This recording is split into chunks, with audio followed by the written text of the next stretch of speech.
अगर जिस दिन पुलिस वाकई चाह ले तो 24 घंटे के अंदर ये पूरा क्राइम खत्म हो जाएगा। नशाखोरी बंद करो, बंद करो, बंद करो। नशाखोरी बंद करो। ये 2 से 3 महीने के अंदर में ऐसा कोई दिन नहीं जा रहा जिस दिन चाकूबाजी की घटना नहीं हो रही है।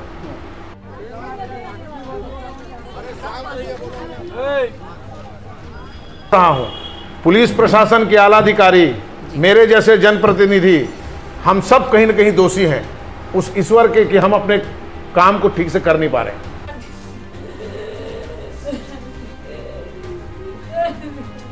तरीके से महिलाएं जो शक्तिनगर के अभी मैं देख रहा था, बिलक बिलक के रो रही हैं, गाली दे रही हैं, वो स्थिति अगर निर्मित हो रही है तो यह पुलिस के ऊपर प्रश्न चिन्ह लग रहा है।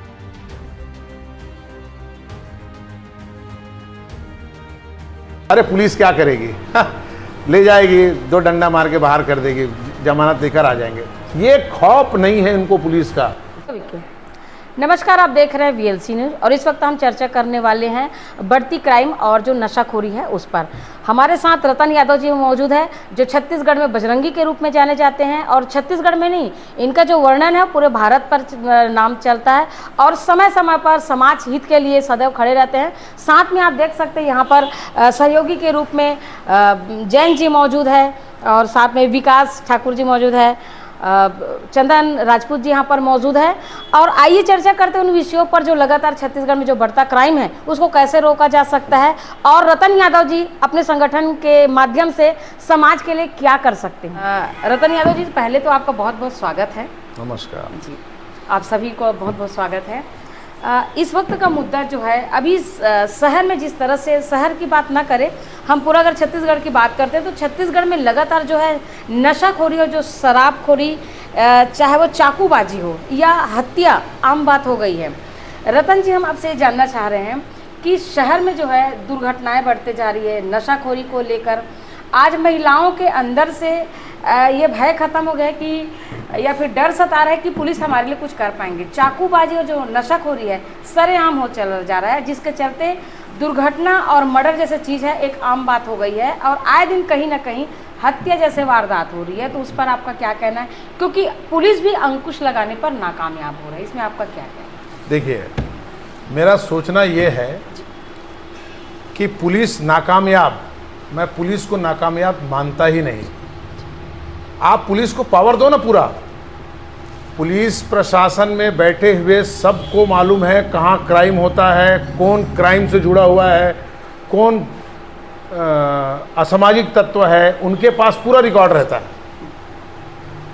अगर जिस दिन पुलिस वाकई चाह ले तो 24 घंटे के अंदर ये पूरा क्राइम खत्म हो जाएगा। ये मेरा व्यक्तिगत, मैं आपको बता रहा हूँ कि पुलिस अगर चाह ले तो 24 घंटे के अंदर क्राइम खत्म हो जाएगा। ये जितने भी छोटे पुटर जो चल रहे हैं सब बंद हो जाएगा। इसमें पावर पुलिस को नहीं मिल पाता, राजनीतिकरण इतना हो जाता है इसमें कि पुलिस को जो काम करना वो कर नहीं पा रही है, जहाँ तक मैं महसूस कर रहा हूँ।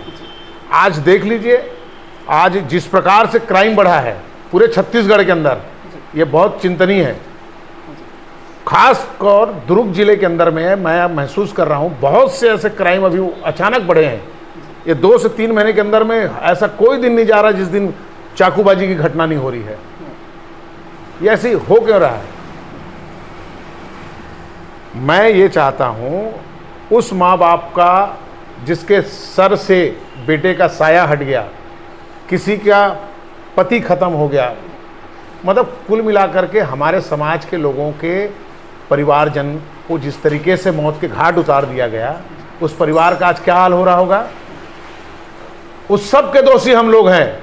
पुलिस प्रशासन है, रतन यादव जैसे समाज सेवी और भी बहुत सारे लोग हैं, वो सब दोषी हैं हम लोग कि हम उस माँ के बच्चे को हम बचा नहीं पा रहे हैं। मैं राजनीतिकरण से चाहता हूं कि इसमें दूर रहे। पुलिस को पूरा छूट देगा अपने काम करने के लिए, निश्चित मान के चलिए 24 घंटे में क्राइम बंद हो जाएगा। आज स्थिति है जो क्राइम किया वो खुले में घूम रहा है, क्राइम करने वाला खुले में घूम रहा है।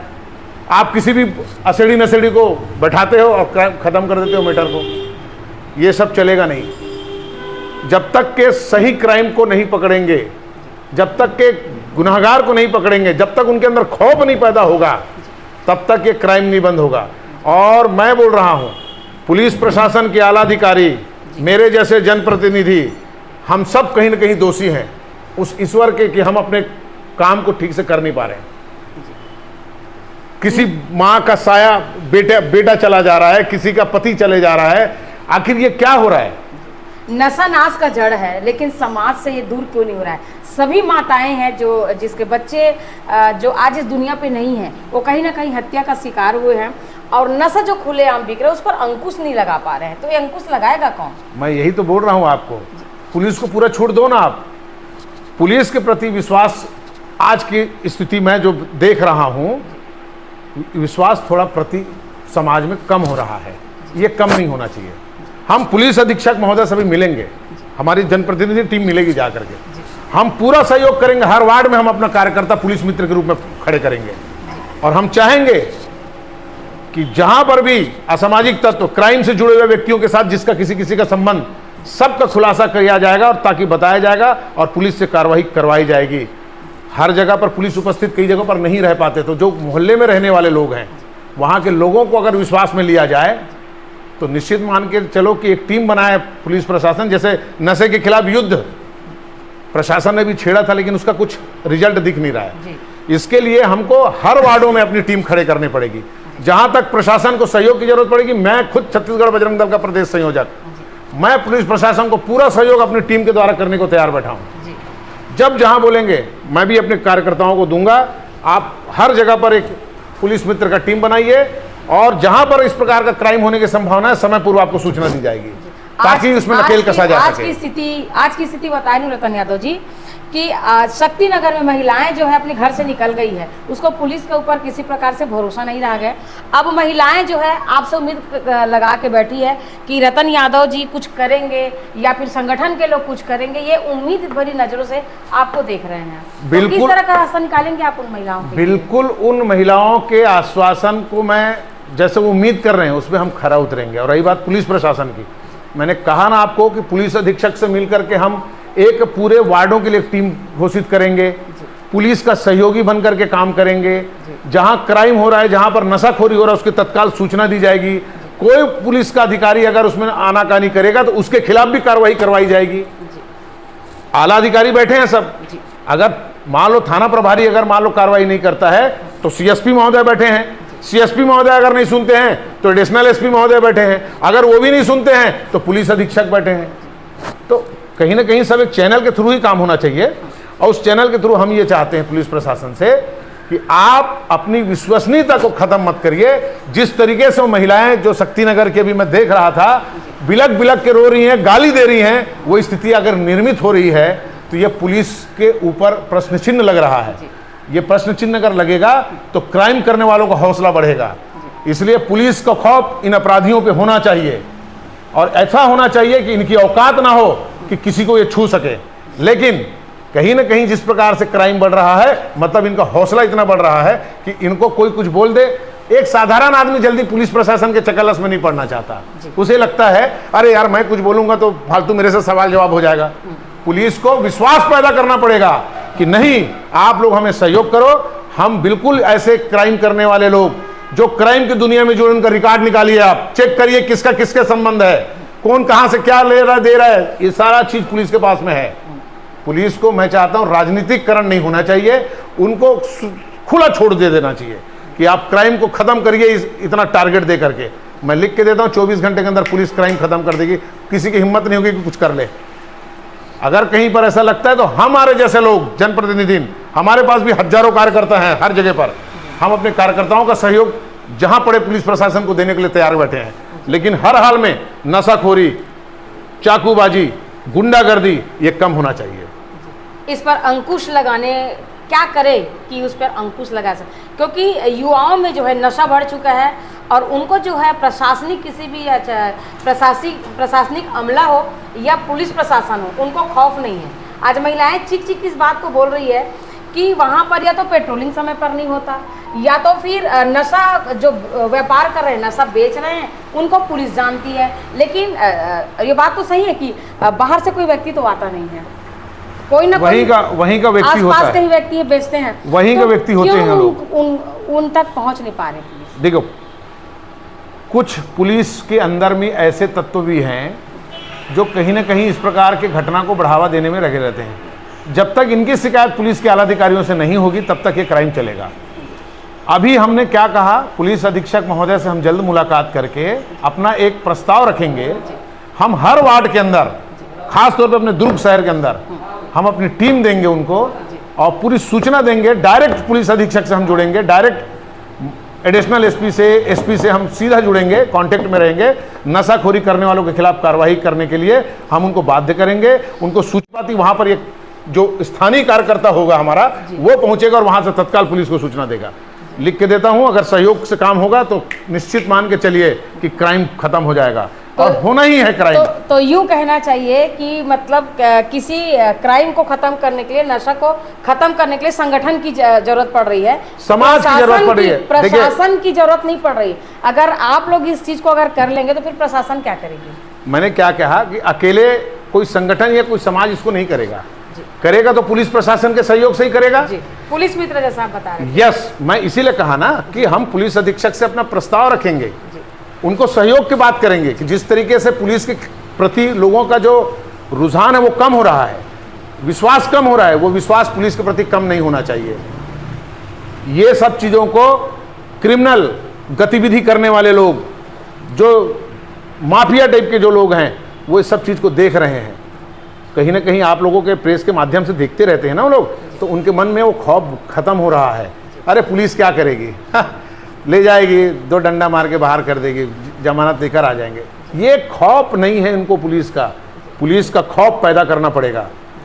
कार्यकर्ता भी हमारे जो रहेंगे, हमारे हिंदू समाज के कुछ ऐसे भी लोग हैं जो समाज हित में काम करने के लिए आगे रहते हैं। ऐसे एक लिस्ट बना करके एक प्रस्ताव हम अधीक्षक महोदय से निवेदन करेंगे कि हम चाहते हैं कि इसमें लगाम लगे, और अगर कहीं जहां पर जिस रूप में जरूरत पड़े, हमारे लोग इनको सहयोग देने के लिए खड़े हैं। क्या लगता है रतन जी, इस टाइप में पुलिस अधीक्षक महोदय से मिलने के बाद कुछ रास्ता निकल आ पाएगा, सुझाव पर कुछ असर होगा? हम अपना सुझाव देंगे, निकालना नहीं निकालना उनका काम है, लेकिन समाज में हम रहते हैं तो हमारे सामने क्राइम नहीं होने देंगे।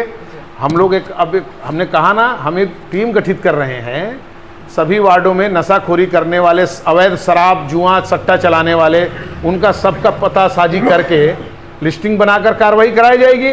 अगर कार्रवाई नहीं होती है, कोई पुलिस वाला नहीं करता है कार्रवाई, तो हम उसके आला अधिकारियों से बात करेंगे, उस पर कार्रवाई कराएंगे। जब तक आप ईमानदारी से काम नहीं करेंगे तब तक ये क्राइम बंद नहीं होगा। आज महिलाएं चीख रही हैं, चिल्ला रही है, रो रही है नशा को लेकर। उनका ये कहना है कि क्या हम इसी दिन के लिए अपने बच्चों को पाल पोस कर बड़ा करते हैं, ताकि कोई एक दिन नशेड़ी आए और उनके बच्चे के साथ हत्या जैसे वारदात को अंजाम दे और उसके बच्चे इस दुनिया से सदा के लिए चले जाए और रोते भी लगते पूरे जीवन भर, वो ऐसे एक ममता की छाँव के लिए तरसता रहे। इस तरह से जो हो रही है, अब महिलाएं जो हैं खुले सड़क पर उतर के रैली के रूप में निकल आ रही हो। उनका कहना है कि अब हम घर घुस के मारेंगे, तो कानून को अपने हाथ में लेना नहीं हो रहा है। ये स्थिति निर्मित आखिर क्यों हो रही है? वही बात तो हम लोग अभी तक कर रहे हैं ना। अगर मैं अपने कर्तव्य का निर्वहन ठीक से नहीं कर रहा हूं तो उस ऊपर वाले की सीसीटीवी तो बराबर 24 घंटे चल रही है, उस पाप से हम बच नहीं सकते। लेकिन जो हमारी जवाबदारी है उसको हम पूरा पालन करें।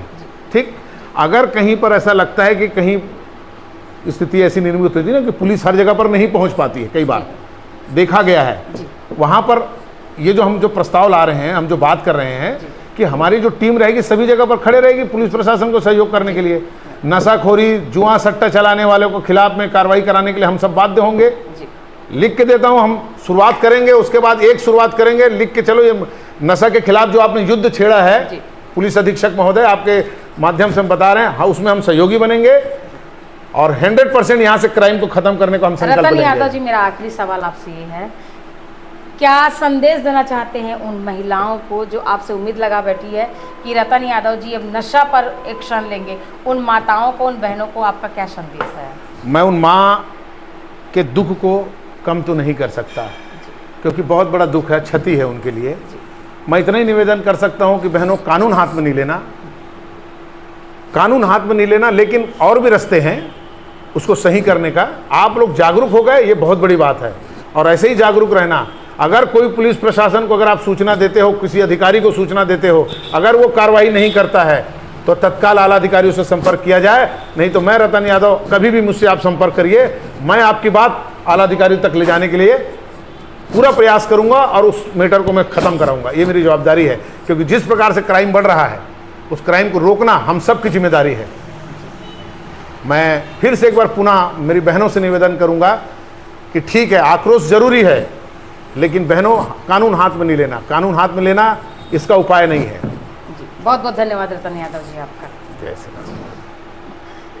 तो हमने देखे कि जिस तरह से रतन यादव जी ने अपना स्टेटमेंट दिए हैं बढ़ती क्राइम को लेकर, बढ़ती अपराधों को लेकर, किस तरह से छत्तीसगढ़ में निर्भीक होकर जो चाकूबाजी चल रहा है, नशाखोरी चल रहा है, उस पर अंकुश लगाया जा सकता है। रतन यादव जी ने बहुत बड़ा स्टेटमेंट दिए हैं कि पुलिस मित्र बनकर वो जो संगठन के रूप में अपने पूरे छत्तीसगढ़ में जहाँ जहाँ भी इनके संगठन के जो व्यक्ति हैं उनके द्वारा जो है इस नशा पर और चाकूबाजी पर जो है रोक लगाने के लिए पूरी टीम उतरने वाली है। और वाकई में बहुत बड़ी ये खुशी की बात है, क्योंकि इस तरह का जो सोच और विचार जो है समाज को नई दिशा, नई रूपरेखा देने के लिए बहुत जरूरी है। और रतन यादव जी समय समय पर अपनी उपस्थिति इस तरह से दर्ज कराते रहते हैं और समाज के लिए सदैव खड़े रहते हैं। तो रतन यादव जी ने जो बातें कही है, कुछ समय बाद या कुछ दिन बाद जो है अपनी पूरी टीम के साथ जो है दुर्ग के जो अधीक्षक महोदय जी है, पुलिस अधीक्षक महोदय जी, उनसे मिलने वाले हैं और मिल करके जो सारी बातें हैं उस पर पूरी तरीके से बात रखेंगे, ताकि क्राइम शहर से खत्म हो जाए।